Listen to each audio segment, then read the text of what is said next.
ఇప్పుడు షెడ్యూల్స్ అనే టాపిక్ గురించి తెలుసుకుందాం. Schedules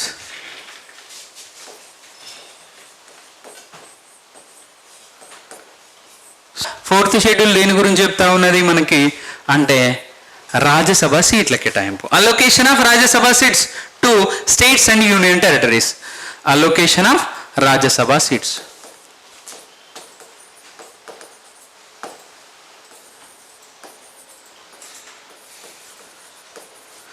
to states and union territories. So రాష్ట్రాలకి కేంద్రపాలిత ప్రాంతాలకి రాజ్యసభ సీట్ల కేటాయింపు గురించి మనకి ఎవరికి రాష్ట్రాలకి ప్లస్ రాష్ట్రాలతో పాటుగా కేంద్రపాలిత ప్రాంతాలకి యూటీస్కి రాజ్యసభ సీట్ల కేటాయింపు గురించి మనకు ఏం చెప్తున్నది? సో అంటే మనకి ఫోర్త్ షెడ్యూల్ చెప్తా ఉన్నది. నేను ఫస్ట్ షెడ్యూల్ దగ్గర మీకు ఒక విషయం చెప్పిన. ఏం చెప్పినో చెప్పండి. సో ఫస్ట్ షెడ్యూల్ దగ్గర నేను ఏమని చెప్పిన మీకు, కొత్త రాష్ట్రం ఏర్పడ్డప్పుడు first and fourth schedule amendment చేయాలని చెప్పిన కదా. ఫస్ట్ షెడ్యూల్ ఎందుకు అమెండ్మెంట్ చేయాలో అక్కడ చెప్పేశాను కదా. మరి ఇక్కడ ఫోర్త్ షెడ్యూల్ ఎందుకు అమెండ్మెంట్ చేయాలో ఇక్కడ చెప్పుకుందాం. ఫస్ట్ అయితే మనం ఏం చేద్దామంటే ఒక రాజ్యసభ సీట్ల కేటాయింపు గురించి చూద్దాం మనం. సో ఫోర్త్ షెడ్యూల్ రాజ్యసభ సీట్ల కేటాయింపు గురించి చెప్తా ఉన్నా. ఏం చెప్తున్నది మరి ఇక్కడ చూద్దాం. ఇక్కడ రాజ్యసభలో మ్యాక్సిమం ఎన్ని సీట్స్ ఉంటాయి? 250 సీట్స్ ఉన్నాయి మ్యాక్సిమం. రాజ్యసభలో మ్యాక్సిమం 250 సీట్స్ ఉన్నాయి. కానీ ప్రజెంట్ రాజ్యసభలో ఎంతమంది మెంబర్స్ ఉన్నారు? ప్రజెంట్ రాజ్యసభలో సార్ 245 మంది ఉన్నారు. రాజ్యసభలో ప్రజెంట్ ఎంతమంది ఉన్నారు? ప్రజెంట్ 245 మంది ఉన్నారు. మరి అందులో 245లో మరి ఎలక్షన్ ద్వారా వచ్చే వాళ్ళు ఎవరు? Elected members. So elected members ఎంతమంది? 233 మెంబర్స్ ఎలక్టెడ్ మెంబర్స్. మరి ఇక్కడ 12 ఎక్కడ పోయిన్లు? సో వాళ్ళు నామినేటెడ్ మెంబర్స్ అన్నట్టు 12 మంది నామినేటెడ్ మెంబర్స్ ఉంటారు. ఆ 12 మంది గురించి చెప్పట్లేదు ఇక్కడ ముచ్చట. అర్థమవుతుందా నేను చెప్పేది? సో ఆ 12 మంది గురించి ఇక్కడ మెన్షన్ చేసేలేదు. ఎవరి గురించి చెప్తున్నది? Elected members 233 elected members. So ఆ 12 మంది ఎవరు అంటే nominated members. So 12 members nominated by the president of India to Rajya Sabha. రాజ్యసభకి 12 మంది రాష్ట్రపతి చేత నామినేట్ కాబడతారు. ఇది గుర్తుపెట్టుకోండి, ఓకేనా? సో 12 మంది నామినేట్ కాబడతారు. మరి ఎవరిని నామినేట్ చేస్తారు? ఎవరిని పడితే వాళ్ళని నామినేట్ చేస్తారా? 4 కేటగిరీస్ నుంచి నామినేట్ చేస్తారు రాజ్యసభకి. ఎవరెవరు చెప్పగలుగుతారా? ఒకటేమో సో మనకి ఆర్ట్ కళారంగము, రెండవది లిటరేచర్ సాహిత్య రంగము, మూడవది సోషల్ సర్వీస్ సామాజిక సేవా రంగము, నాలుగవది సైన్స్ అండ్ టెక్నాలజీ శాస్త్ర సాంకేతిక రంగము. ఒక 4 రంగాల నుంచి నామినేట్ చేయడం జరుగుతుంది. వాళ్ళ గురించి మనం ఇక్కడ చెప్పుకోము, ఎందుకంటే జస్ట్ మీకు అవగాహన కోసం మాత్రమే ఆ 12 మంది నామినేటెడ్ మెంబర్స్ అని చెప్పిన. కానీ ఫోర్త్ షెడ్యూల్ ఎక్కడ కూడా ఒక 12 మంది గురించి చెప్పట్లేదు. ఎవరి గురించి చెప్తున్నది? Elected members.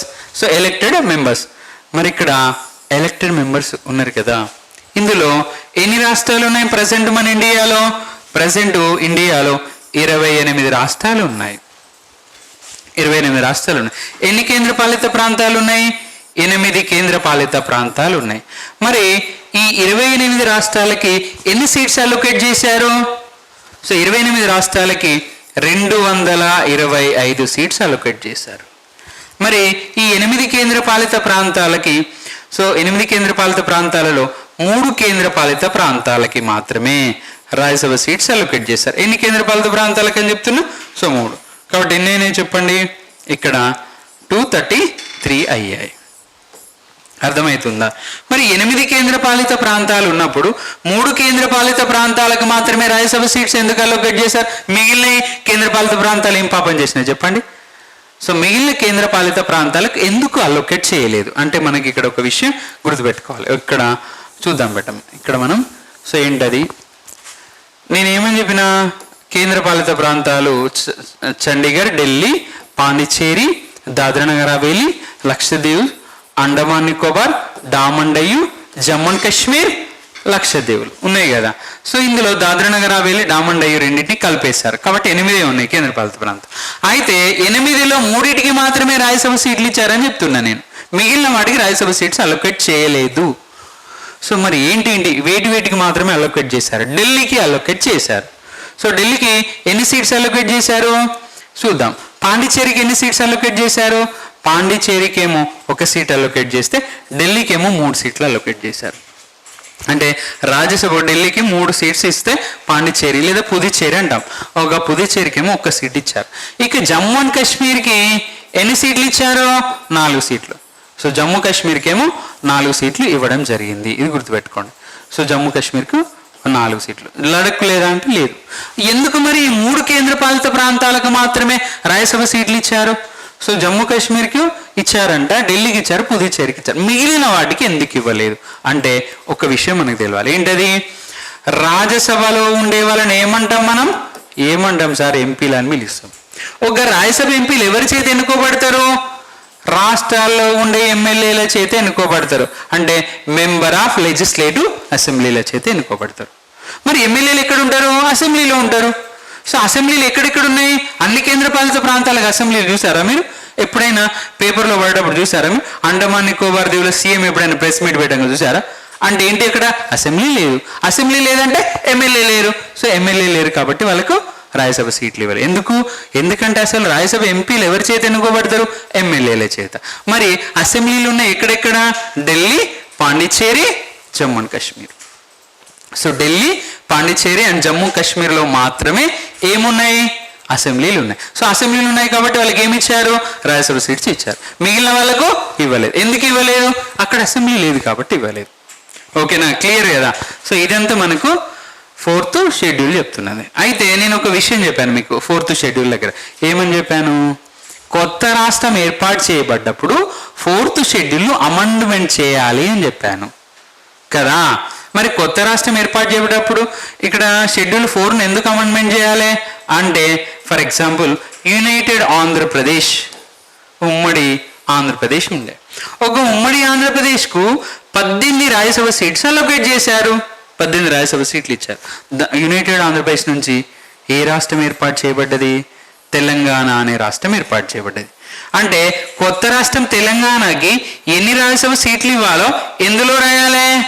ఓకే, 4th షెడ్యూల్లో రాయాలి. 4th షెడ్యూల్లో మెన్షన్ చేయాలి.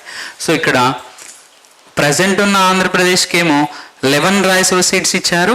ఇక్కడ ప్రజెంట్ ఉన్న తెలంగాణకేమో 7 రాజ్యసభ సీట్స్ ఇవ్వడం జరిగింది. అంటే దీన్ని బట్టి మనకి ఏమర్థమవుతుంది? ఏదైనా ఒక కొత్త రాష్ట్రం ఏర్పాటు చేసినప్పుడు ఆ కొత్త రాష్ట్రానికి ఎన్ని రాజ్యసభ సీట్లు ఇచ్చారనే విషయాన్ని ఎందులో మెన్షన్ చేయాలి? 4th షెడ్యూల్లో మెన్షన్ చేయాలి. అందుకే సో నేనేమని చెప్పాను? ఇక్కడ formation of new states, during the formation of new state must be amended 1st and 4th schedule. కంపల్సరీగా 1 and 4వ షెడ్యూల్ మారవాలి. 1వ షెడ్యూల్ ఎందుకు మారవాలి? ఆ కొత్త రాష్ట్రం పేరేంటో, దాని యొక్క భూభాగం ఏంటో, సో ఎంతవరకు ఎంత ఏరియాలో ఆ స్టేట్ అనేది ఉందో 1st షెడ్యూల్లో రాయాలి. నెక్స్ట్ 4th షెడ్యూల్, సో ఆ న్యూ స్టేట్కి, ఆ కొత్త రాష్ట్రానికి ఎన్ని రాజ్యసభ సీట్స్ ఇచ్చారనే విషయం రాయాలి. ఓకేనా? క్లియర్ కదా? సో ఇదంతా మనకు ఏం చెప్తున్నది? 4th షెడ్యూల్ చెప్తా ఉన్నది. క్లియర్ కదా? సో 4th షెడ్యూల్ మనకు చెప్తున్నది. నెక్స్ట్ 5th షెడ్యూల్ చూద్దాం మనం. అర్థమైనట్టేనా? ఇదంతా మనకు 4th షెడ్యూల్.